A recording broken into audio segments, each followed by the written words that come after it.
లేని వాళ్ళు power presentation ఎందుకు సార్? మాట్లాడితే గత పాలకులు ఎన్నిసార్లు మాట్లాడతారో ఆ మాటకు కూడా విసిగి వేసారిపోతుంది.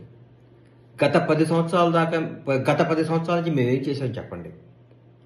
గత 10 సంవత్సరాల నుంచి మేము ఈ రాష్ట్రాన్ని ఏం అభివృద్ధి చేసాం చెప్పండి. మేం చెప్తాం గత 10 సంవత్సరాల నుంచి మీరు ఏం దోసుకున్నారో, మీరు ఆర్థికంగా ఏ స్థాయి నుంచి ఏ స్థాయికి వచ్చారో, మీరు ఆర్థికంగా ఎక్కడి నుంచి ఎక్కడ ఉన్నారో, మీ నాయకులు కానీ మీరు కానీ మీ జీవన విధానం ఎంత మారిపోయిందో, తెలంగాణ ప్రజలు ఎంత వెనకబడ్డారో, మీరు ఎంత ముందుకు పోయారో మేము చెప్తాం. చెప్పాం కాబట్టే జనం నమ్మారు, కాబట్టే నిజాన్ని తీసుకున్నారు, కాబట్టి మాకు అధికారం చేపట్టారు. అధికారం చేపట్టి నెల రోజులు కాకుండా కూడా మీరు అప్పుడే ఎందుకు సార్ అంత ఆతృత, ఎందుకు అంత బాధ, ఎందుకు అంత భయం? కాంగ్రెస్ ప్రభుత్వం అద్భుతంగా పరిపాలిస్తుందనా? కాంగ్రెస్ ప్రభుత్వం ముఖ్యమంత్రి గారు మంత్రులందరూ ప్రజలు అందుబాటులో ఉన్నారనా? అనుక్షణం అందరికీ న్యాయం చేస్తున్నారనా? ప్రజలందరూ సుఖ సంతోషాలతో కళకళలాడుతున్నారనా? ఎందుకు మళ్ళీ లేనిపోయిన మీ ఎన్ని?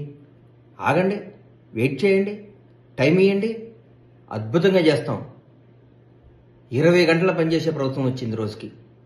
అందుబాటులో ఉండే ముఖ్యమంత్రి గారు వచ్చారు, ప్రజల మనసులో ఉండే మంత్రులు వచ్చారు. రాష్ట్రం ఎక్కడికో దూసుకుపోవడానికి సంసిద్ధంగా ఉంది. మాట్లాడితే గత పాలకులు బాగాలేదనో బాగుందనో, ఫస్ట్ టైం మీకు 61 సీట్లు, తర్వాత ఇస్తే మీరు దాని జనాన్ని గుంజుకొని పెంచుకున్నారు. ఇంకెన్నిసార్లు చేస్తారు? ఇది ఎట్లా చేస్తారు? ధర్మం ఉండాలి కదా, న్యాయం ఉండాలి కదా. వచ్చి 4 రోజులు కాలేదు, తట్టుకోలేకపోతున్నారు, నిద్ర పట్టట్లేదు మీకు. ఎందుకు? ప్రజాస్వామ్యం గొప్ప సార్. మీరు బాగా చేయలేదు, మాకు అధికారం ఇచ్చారు, మళ్ళీ 5 ఏళ్ల తర్వాత మా తీర్పు చేసి మళ్ళీ మాకు ఇస్తారు. మళ్ళా ఒకవేళ ఇవాళ కూడా చెప్తున్నాం, మేము తప్పు చేస్తే జనం మమ్మల్ని శిక్షిస్తారు, కానీ ఆ పరిస్థితి రానియం మేము. ఆగండి, ఓపిక పట్టండి. నిద్ర పట్టట్లేదా?